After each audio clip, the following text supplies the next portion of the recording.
Imagine viver em uma época em que o simples ato de roubar um pão poderia custar a sua mão. Um tempo em que confessar um crime não dependia de provas, mas da sua resistência à dor. Essa era a Idade Média, um mundo onde a justiça e a fé caminhavam lado a lado, e onde a lei não buscava redenção, buscava exemplo. Hoje, no canal Mundo Antigo, vamos mergulhar nas leis, julgamentos e punições medievais, revelando como a justiça do passado moldou o medo e a ordem nas sociedades da Europa. Prepare-se para entrar em um mundo sombrio, brutal e fascinante. A era em que a balança da justiça pesava mais para o lado da tortura do que da verdade. Quando o Império Romano caiu, a Europa mergulhou no caos.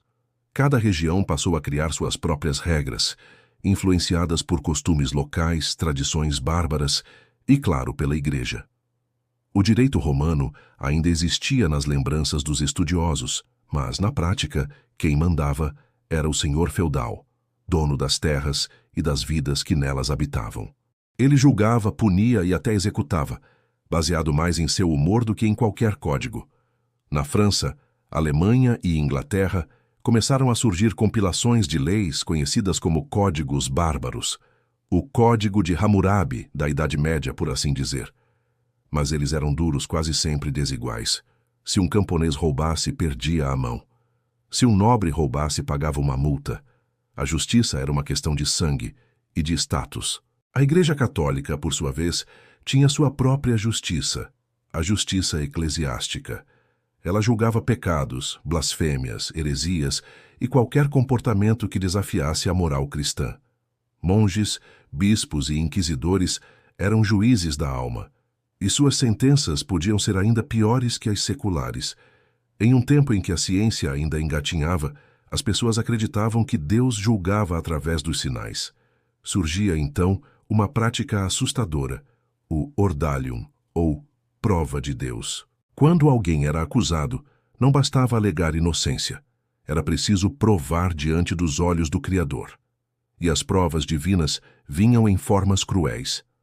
Colocar a mão em água fervente, caminhar sobre ferro em brasa, ser amarrado e jogado em um rio. Se afundasse, era inocente. Se flutuasse, culpado. A lógica era simples. Deus protegeria os justos, mas a realidade era uma loteria sangrenta. Há registros de mulheres consideradas bruxas que morreram em testes de água, e de homens que se queimaram até os ossos tentando provar fidelidade. E o mais cruel, quem sobrevivia ainda era visto com desconfiança, porque, afinal, só o diabo protege os culpados. No século XIII, a Inquisição se tornou o maior símbolo da justiça medieval. Criada oficialmente pela Igreja, sua missão era eliminar a heresia, qualquer crença ou palavra que desafiasse a doutrina cristã. Mas como encontrar a verdade em tempos de medo e superstição? A resposta foi simples e aterrorizante: pela dor. A tortura era considerada um meio legítimo de extrair confissões. E assim nasceram as salas escuras, os instrumentos de ferro e os gritos abafados. Entre os métodos mais usados destacavam-se o potro, uma cama de madeira com cordas e roldanas que esticavam o corpo até deslocar ossos. A pera da angústia, inserida na boca ou em outras partes do corpo, era aberta lentamente com parafusos, rasgando o interior. A roda, o condenado era amarrado e girado enquanto tinha seus ossos quebrados, um a um. O estrapado. O prisioneiro era suspenso pelos braços amarrados atrás das costas, muitas vezes até desarticular os ombros. Para os inquisidores, a confissão era a voz da alma purificada pela dor. E muitos confessavam qualquer coisa apenas para acabar com o sofrimento. Mas havia uma ironia sombria nisso. A Igreja proibia derramamento de sangue. Por isso, muitos métodos eram projetados para não ferir externamente, mas destruir internamente. Uma crueldade que se escondia sob o disfarce da fé. Na Idade Média, a justiça não era feita apenas para punir, era feita para ensinar. Por isso, a execução era pública, teatral, um espetáculo de poder. Os carrascos vestidos de preto eram figuras temidas e respeitadas, Eles representavam a mão visível da lei, e seus instrumentos, o machado, a corda e a fogueira, eram as ferramentas da ordem. A forca era a punição mais comum para ladrões e assassinos. O enforcamento em praça pública servia de aviso para todos. Veja o que acontece com quem desafia o Senhor ou a Igreja. Para crimes de traição havia o esquartejamento. Na Inglaterra medieval, por exemplo, o traidor era enforcado até quase morrer, depois eviscerado e, por fim, dividido em 4 partes, que eram exibidas em cidades diferentes. Um lembrete de que o rei era soberano até sobre os corpos. As bruxas e hereges geralmente terminavam na fogueira.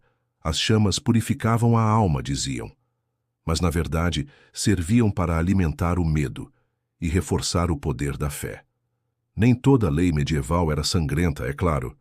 Muitas regulavam o dia a dia, o comércio, os casamentos, os impostos e até o comportamento.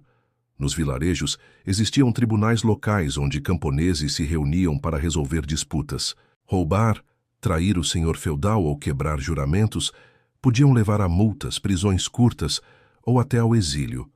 A palavra de um nobre valia mais que a de um camponês, e as mulheres, em geral, tinham pouca voz, sendo julgadas como propriedade do marido ou do pai. Na justiça eclesiástica, pecados como adultério, blasfêmia e feitiçaria eram levados a sério. O castigo podia ir desde rezar 100 Ave-Marias até ser açoitado em público.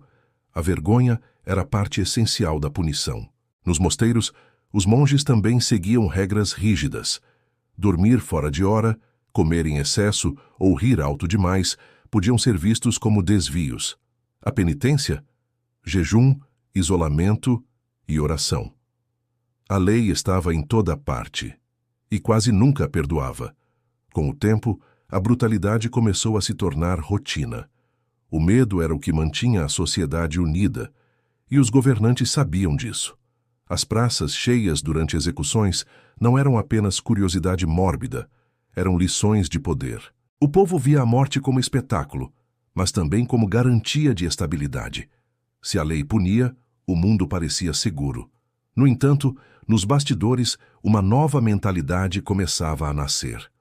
Universidades, filósofos e juristas começaram a questionar o sistema. No século XIV e XV, surgiram os primeiros sinais de racionalização das leis. O direito romano foi redescoberto e o julgamento por provas físicas começou a dar lugar à investigação e testemunho. A Igreja também perdeu parte de sua influência direta sobre os tribunais. E o surgimento dos estados modernos trouxe algo que o mundo medieval nunca conheceu: a ideia de justiça escrita, universal e proporcional. Mas o legado do medo permaneceu. É fácil, hoje, olhar para trás e julgar a Idade Média como cruel, mas para aquele tempo a justiça fazia sentido. Ela refletia um mundo em que a fé explicava tudo, e a dor era parte do aprendizado. As leis medievais nasceram do caos e da fé, e moldaram o que entendemos hoje como crime, punição e até direitos humanos. Sem elas, e sem seus erros, talvez não tivéssemos aprendido o valor da compaixão, da dúvida e da justiça verdadeira. A Idade Média pode parecer distante, mas suas sombras ainda vivem em nós. Cada vez que pedimos justiça com fúria, esquecemos o quanto o poder da lei pode ser cruel nas mãos erradas. E é por isso que estudar o passado não é apenas olhar para a dor, é aprender com ela. Se você gostou desse mergulho pela história sombria da Idade Média, deixe seu like, se inscreva no canal Mundo Antigo e ative o sino das notificações para não perder nossos próximos episódios.